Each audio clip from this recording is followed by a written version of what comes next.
Hey everyone. So in this video we are going to complete our leftover part of our chapter. So in the last video what we have discussed about the antibiotics. As you know, antibiotics are the medicines, or you can say the drugs which are used to kill or stop the growth of disease causing microorganisms.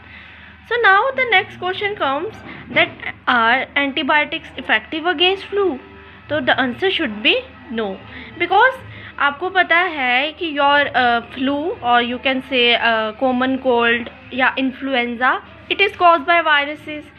So antibiotics are not effective against viruses. ठीक है, तो वो viruses के against effective नहीं है, तो वो उसको क्या करेगी, फ्लू को प्रिवेंट भी नहीं कर सकती, ये इफेक्टिव नहीं होगी वहाँ पे. ठीक है, नाउ एंटीबायोटिक्स जो है वो हमें विदाउट डॉक्टर प्रिस्क्रिप्शन कभी भी नहीं लेनी चाहिए, बिकॉज आपको पता है कि एंटीबायोटिक जब हम इनटेक करते हैं अपनी बॉडी में, हम एंटीबायोटिक्स जब हम लेते हैं तो क्या होता है, हमारी बॉडी एंटीबॉडीज़ प्रोड्यूस करती है अगेंस्ट जो डिसीज़ कॉजिंग जो फॉरेन ऑर्गेनिज्म हमारी बॉडी में एंटर कर चुका है, उसके अगेंस्ट ये काम करती है, एंटीबॉडीज़ बना के उसको मार देती है. अब उस चक्कर में क्या होता है, अगर आप बिना मतलब से बेवजह आप लेते जाओगे तो क्या होगा, बेनिफिशियल माइक्रोब्स भी जो है वो किल हो जाएंगे. सो इसीलिए हमें विदाउट डॉक्टर प्रिस्क्रिप्शन तो बिल्कुल नहीं लेनी चाहिए एंटीबायोटिक्स. ठीक है, अब हम बात करते हैं वैक्सीन्स की. ठीक है, तो वैक्सीन्स में क्या होता है, आपने देखा होगा कि हमें बचपन में दी जाती है पोलियो की वैक्सीन, बहुत सारी ट्यूबरक्लोसिस की वैक्सीन दी जाती है. ठीक है, तो ये होता क्या है, अब यहाँ पे हम डिस्कस करेंगे कि व्हाट आर द वैक्सीन्स. तो देखा जाए वैक्सीन जो है वो जो हमारे माइक्रोब्स हैं, जैसे कि कोई भी फॉरेन माइक्रोब्स आ जाते हैं हमारी बॉडी में, उसको मारा गया होता है, उसको मार कर उसको एक इंजेक्शन बनाया जाता है और हमारी बॉडी में एंटर करवा दिया जाता है. अब क्यों करवाया जाता है, क्योंकि देखो हमारी बॉडी में अगर पहले ही मरे हुए माइक्रोब्स या फिर वीक माइक्रोब्स हमारी बॉडी में प्रेजेंट होंगे तो एंटीबॉडीज़ पहले ही बन जाएंगी उसके अगेंस्ट. ठीक है, तो दूसरी बार जब माइक्रोब वही आने की कोशिश करेगा तो वो माइक्रोब जो है वो किल हो जाएगा या वो अपना असर नहीं दिखा पाएगा. तो इसीलिए वैक्सीन हमारे लिए बनी है. ठीक है, तो सबसे पहले जो वैक्सीन बनी थी वो स्मॉल पॉक्स के अगेंस्ट थी. ठीक है, एडवर्ड जेनर ने बनाई थी. अब आप इसको ऐसे भी लिख सकते हैं, डेड और weak microbes introduce into a human healthy body fights and kill invading bacteria by producing suitable antibodies. So simple. So it will protect us from the disease causing microbes. So इससे क्या होगा, हम protected रहेंगे. अब यहाँ पे भी आप देख सकते हो कि यहाँ पे डिसीज़ कॉजिंग माइक्रोब था.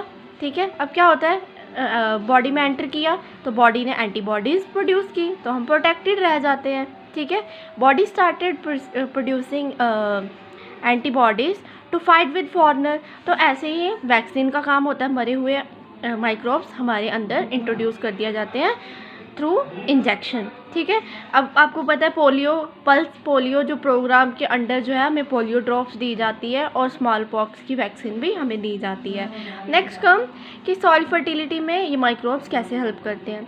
देखो, सॉइल फर्टिलिटी में सबसे मेजर होता है नाइट्रोजन फिक्सेशन करना. हमारी जो एटमॉस्फेयर में नाइट्रोजन प्रेजेंट है वो हमारी फिक्स करने में, कुछ माइक्रोब्स होते हैं जो उस नाइट्रोजन को एटमॉस्फेयर से कहाँ लेकर आते हैं, आपकी सॉइल तक लेकर आते हैं. ठीक है, उन माइक्रोब्स को हम क्या कहते हैं, बायोलॉजिकल नाइट्रोजन फिक्सर्स. ठीक है, तो हम क्या कहते हैं, बायोलॉजिकल नाइट्रोजन फिक्सर. कौन से माइक्रोब, जो एटमॉस्फेयर से आपकी सॉइल में नाइट्रोजन को लेकर आते हैं और प्रोसेसिंग करते हैं. ठीक है, तो इस तरह से ये फर्टिलिटी को इंक्रीज़ करते हैं. नेक्स्ट कम क्लीनिंग इन्वायरमेंट को साफ़ करने का काम करते हैं. ठीक है, अब जैसे कि आप मैन्योर बनाते हो, खाद बनाते हो, तो क्या करते हैं, एक पिट में या फिर वर्मी कंपोस्टिंग करते हैं, तो आप एक पिट लेते हो, उसमें आप सब डाल देते हो अपना, तो क्या होता है, उसको कवर कर देते हो, मिट्टी से कवर कर देते हो, और क्या होता है, उसके बाद हमें क्या मिलती है, खाद मिल जाती है. तो इस तरह से इन्वायरमेंट को हमारे साफ़ कर रही है. आपने देखा होगा कोई भी पत्ता पुत्ता अगर पड़ा हुआ होता है आपके किसी खेत में या कहीं पे भी, तो वो थोड़े दिनों बाद वो पीछे वैनिश हो जाता है, मतलब गायब हो जाता है. क्यों, क्योंकि कुछ माइक्रोब्स होते हैं जो उस पर रिएक्ट करके उसको सॉइल जो है अब्जॉर्ब कर लेती है. ठीक है, तो ये इसका कंसेप्ट है. ठीक है, अब नेक्स्ट जो हमारे पास आता है हार्मफुल माइक्रोब्स के बारे में। तो जो हमारे हार्मफुल माइक्रोब्स हैं उनको हम कहते हैं पैथोजेंस। पैथोजेंस आप लिख सकते हैं, these are the disease causing micro organism. तो ये पैथोजन कहते हैं, जो हमारे जो हार्मफुल माइक्रोब्स हैं उनको हम पैथोजन कहते हैं। अब कौन कौन से पैथोजन है हमारे ह्यूमन बॉडी में, ठीक है, बहुत सारे पैथोजन है। ये सारी डिसीज़ेज जो भी होती हैं वो पैथोजन्स के कारण होती है। एंड अब हम बात करते हैं कम्युनिकेबल डिसीज़। पहले हमें कम्युनिकेबल डिसीज़ पढ़ना बहुत ज़रूरी है। कम्युनिकेबल डिसीज़ मतलब कम्युनिकेट करते हुए, कम्युनिकेशन से ये डिसीज़ेज होती हैं। जैसे कि कोल्ड हो गया, कफ हो गया, एक दूसरे से फैलता है हमें, ठीक है। स्मॉल पॉक्स हो गया, चेचक जिसे हम कहते हैं, स्मॉल चेचक हो गया, ठीक है, और चिकन पॉक्स, ठीक है।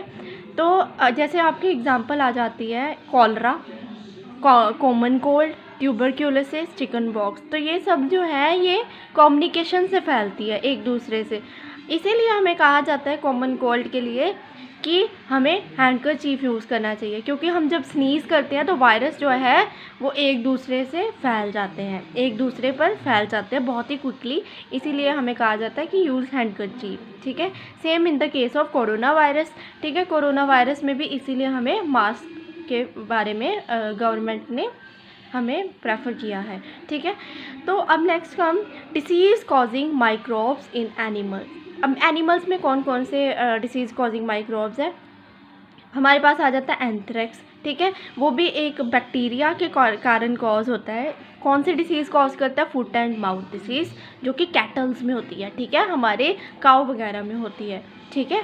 और ये किसने डेवलप की, मतलब किसने इसको डिस्कवर किया था, Robert Koch was the scientist. ये पूछा जाता है question, Robert Koch was the scientist who discover this disease, ठीक है। अब हम यहाँ पे बात करते हैं कैरियर्स की। देखो हमने बात की कि ये फैल जाते हैं, तो ये फैलने का मतलब क्या, अब हम देखते हैं कैसे फैलते हैं।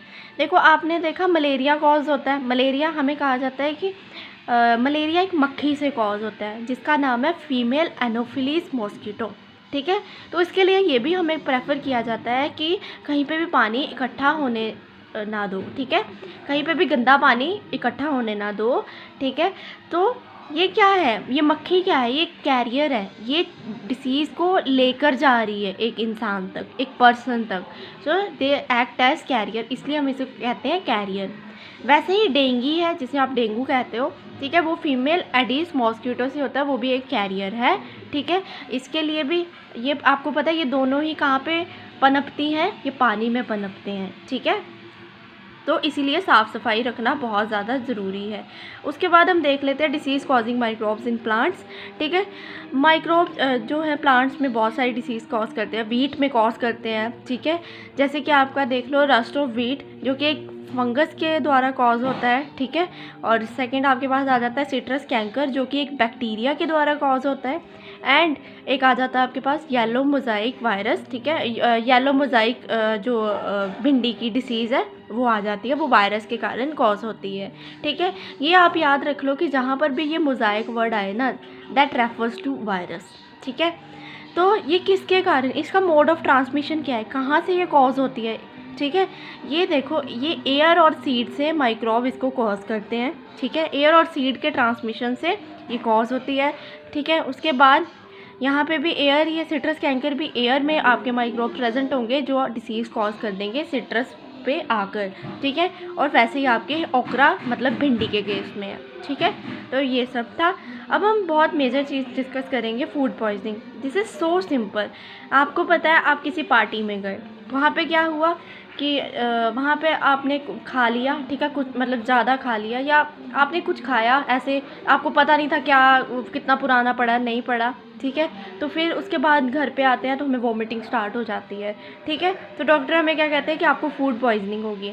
मतलब फूड पॉइजनिंग क्यों होती है, जब कोई फूड अनकवर्ड फूड होगा तो क्या होगा, वहाँ पे मक्खियाँ तो आएंगी, वहाँ पे बहुत सारे माइक्रोब्स भी आ जाएंगे। अब माइक्रोब्स आएंगे तो वहाँ पे क्या होगा, हमें दिखते तो नहीं है माइक्रोब्स, हम ऐसे ही खा लेते हैं, तो उससे फूड पॉइजनिंग हो जाती है। दैट्स वाई हमें क्या कहा जाता है कि आप जो है हमेशा खाने को ढक कर रखें और ढका हुआ खाना ही खाएं, ठीक है। तो अब नेक्स्ट कम फूड प्रिजर्वेटिव्स। ठीक है। आपके पास आ जाते हैं फूड प्रिजर्वेटिव्स, ठीक है, हमें फूड को किस तरह से बचा के रख सकते हैं हम अपने फूड को, ठीक है। तो अब पहला हमारे पास आ जाता है प्रिजर्वेशन बाय कॉमन सॉल्ट। आप सॉल्ट यूज़ करके प्रिजर्वेशन कर सकते हैं, शुगर यूज़ करके प्रिजर्वेशन कर सकते हैं, हीटिंग एंड कोल्ड, उससे भी आप कोल्ड ट्रीटमेंट दे के भी आप उसे प्रिजर्व कर सकते हैं।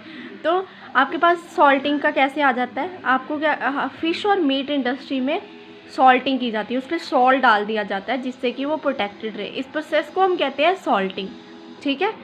उसके बाद शुगर से कैसे प्रिजर्वेशन करते हैं, जैसे आपने देखा होगा जैम्स और जो स्क्वैशेस होते हैं उसमें बहुत मीठा होता है, देखा ना आपने, ठीक है, और वो लिक्विड मीठा होता है, मतलब लिक्विड ही होती है ना हमारी जेली टाइप, ठीक है। तो मीठा क्यों ऐड करते हैं, शुगर क्यों ऐड किया जाता है, सो डैट कि वहाँ पे मॉइस्चर जो है वो रिड्यूस हो जाए, क्योंकि मॉइस्चर क्या करता है, मॉइस्चर जो है वो पन पाएगा किनको, जो हमारे माइक्रोब्स हैं, ठीक है। तो इसलिए वो मॉइस्चर कंटेंट को रिड्यूस करने के लिए हमारे जैम्स और स्क्वैशेस में शुगर ऐड की जाती है। उसके बाद हीट एंड कोल्ड ट्रीटमेंट में आप जैसे फ्रिज में खाना रखते हैं, ठीक है, तो वहाँ पे भी ऑल्दो वहाँ पर भी माइक्रोब्स ग्रो करते हैं, बट जो आपका रेफ्रिजरेटर में मैक्सिमम आपका फूड प्रोटेक्टेड रहता है। उसके बाद आपके हीटिंग में आप कर लेते हो दूध को, जैसे आप उबालते हो, ठीक है। तो दूध को क्या किया जाता है, मिल्क को क्या किया जाता है, पहले गर्म किया जाता है 70 डिग्री सेल्सियस पर, ठीक है, 3 से 5 सेकंड के लिए, ठीक है। उसके बाद क्या होता है, उसके बाद वो उसमें माइक्रोबियल फ्री इन्वायरमेंट हो जाता है, वहाँ पे कोई माइक्रोब नहीं ग्रो कर पाता। उसी चीज़ को किसने नाम दिया था, लुईस पास्चर ने। लुईस पास्चर ने एक प्रोसेस दी थी, दैट वाज पास्चराइजेशन, ठीक है। हमारे जो दूध के पैकेट्स हैं उसमें लिखा होता है पास्चराइज मिल्क, तो वो वही मिल्क होता है, उसको हीट किया गया होता है और उसको माइक्रोब फ्री किया गया होता है, ठीक है। तो ये हमारे हीटिंग मेथड में था, और आपको ये याद रखना है कि किसने इसको डिस्कवर किया था और क्या टेक्निक का नाम था, ठीक है। पास्चराइजेशन बहुत जनरली आस्क्ड क्वेश्चन है। उसके बाद हमारे पास आता है नाइट्रोजन फिक्सेशन। ये तो मैंने पहले भी बता दिया कि कुछ ऐसे माइक्रोब्स होते हैं जो एटमॉस्फेयर से आपका जो आपके नाइट्रोजन को लेकर आएंगे और वो फिक्स कर देंगे कहाँ पे, आपके जो सॉइल है उसमें फिक्स कर देंगे, और उनको हम कहते हैं बायोलॉजिकल नाइट्रोजन फिक्सर्स, ठीक है। तो कौन कौन से ऐसे नाइट्रोजन फिक्स करने वाले माइक्रोब्स है, जैसे कि आपके पास राइजोबियम आ गया, नाइट्रोसोमोनास आ गया, नाइट्रोबैक्टर आ गया। आपकी बुक में सिर्फ राइजोबियम दिया गया है, ठीक है। और आपकी बुक में ये भी लिखा है, मतलब ये पॉइंट बहुत मेजर है, ठीक है, कि जो नाइट्रोजन जो हमारे पास पल्सीज वाले प्लांट्स होते हैं, लेग्यूमिनस प्लांट जिनको हम कहते हैं, जो हमारे पल्सीज के प्लांट होते हैं, दालों के प्लांट होते हैं, वहाँ पे जो नाइट्रोजन फिक्सेशन होती है वो रूट नोड्यूल में होती है, make it a star mark, ठीक है। तो ये लेग्यूमिनस प्लांट्स में जो नाइट्रोजन फिक्सेशन होती है वो रूट नोड्यूल में होती है, तो वो एक दूसरे के साथ संबंध में रहते हैं, they live in a symbiotic relationship, ठीक है। सिम्बायोटिक रिलेशनशिप मतलब एक दूसरे से खाना पूर्ति करते हैं, ठीक है। अब उसके बाद हम बात करते हैं नाइट्रोजन साइकिल की। तो अब हमारे पास आता है नाइट्रोजन साइकिल, तो ये हमारा लास्ट टॉपिक है। तो आपको ये याद रखना है कि जो नाइट्रोजन साइकिल में बायोलॉजिकल नाइट्रोजन फिक्सर सबसे मेजर काम करते हैं। अब हम देखते हैं, ठीक है। देखो आपके पास एटमॉस्फेयर में नाइट्रोजन थी, अब बारिश हुई, लेट्स सपोज कि यहाँ पे आपके क्लाउड्स थे, बारिश हुई, ठीक है, बारिश हुई, तो वहाँ से क्या हुआ, अब बारिश हुई तो बारिश से जो हमारे को रेन मिलती है ना, उसमें क्या होते हैं, सल्फ़र डाइऑक्साइड, मतलब आप देख लो सल्फ्यूरिक एसिड होता है उसमें और नाइट्रिक एसिड होता है, ठीक है। तो ये दो हमें एसिड मिल गए, ठीक है। अब ये एसिड आए तो ये हमारी माइक्रोब्स थे, उन्होंने सॉइल में इसको ले लिया, ठीक है। अब सॉइल में इसको ले लिया, nitrogen fixing bacteria fix atmospheric nitrogen, जो नाइट्रोजन उसके पास आई थी उसने फिक्स कर दिया, एंड देन क्या हुआ, bacteria fix nitrogen into nitrogenous compound. अब उसने कुछ कंपाउंड्स बनाए, ठीक है, जो नाइट्रोजन थी वो टूट गई और उसने कुछ कंपाउंड्स बनाए। इसको हम ज़्यादा डिटेल में नहीं पढ़ेंगे बिकॉज ये हायर क्लासेस में आता है, ठीक है। तो नाइट्रोजन हमारी टूट गई नाइट्रोजीनियस कंपाउंड्स में, ठीक है। अब जो कंपाउंड्स थे वो हमारी सॉइल में पड़े हैं, ठीक है। आपको याद है हमारी सॉइल में नाइट्रोजन के कंपाउंड्स हैं। अब क्या हुआ, अब कुछ जो नाइट्रोजन के कंपाउंड है उसको ले लिया हमारे प्लांट्स ने, ठीक है। प्लांट्स ने उसको, क्योंकि नाइट्रोजन ये जो कंपाउंड है उसके लिए बड़े यूज़फुल हैं, उसने अपने काम के लिए इसको इस्तेमाल कर लिया। प्लांट्स ने एनिमल्स, हम जैसे लोगों ने क्या किया, या गाय वगैरह ने क्या खाए, प्लांट्स खाए। अब प्लांट्स खाए, अब जो एनिमल है वो वहीं पे एक्सक्रीट कर देंगे, ठीक है। तो वो एक्सक्रीट करेंगे तो फिर वो आ जाके सॉइल में ही आ गया, नाइट्रोजन सॉइल में ही आ गई ना, ठीक है। अब वहाँ पर आ गई, फिर क्या होगा, वहाँ पे जो नाइट्रोजन के कंपाउंड थे, अब सॉइल कुछ ऐसे बैक्टीरिया होंगे जो क्या करेंगे, इसको फिर से कंपाउंड फॉर्म से, मतलब कंपाउंड बने जो होते हैं उससे ये गैसियस फॉर्म में ही कर देंगे। नाइट्रोजन एक गैस है ना, तो उसको गैस में ही कन्वर्ट कर देंगे और फिर ये हमारे एनवायरनमेंट में चली जाएगी, ठीक है। और अगर देखा जाए तो नाइट्रोजन का एटमॉस्फेयर में जो परसेंटेज होती है 78% होती है। एटमॉस्फेयर में 78% नाइट्रोजन प्रेजेंट है, ठीक है। तो ये होता है हमारा नाइट्रोजन साइकिल, ठीक है। तो आज हमने पूरा चैप्टर कंप्लीट कर लिया हमारा। तो अगर आपको कोई डाउट है तो आप मुझे ज़रूर पूछें, ठीक है। You can drop your comment in comment box, ठीक है। And like the video and share to your friends, ठीक है। अगर आपको नहीं समझ आया कुछ भी तो please drop your comment. And thank you for patiently seeing my session and subscribe my channel. Thank you.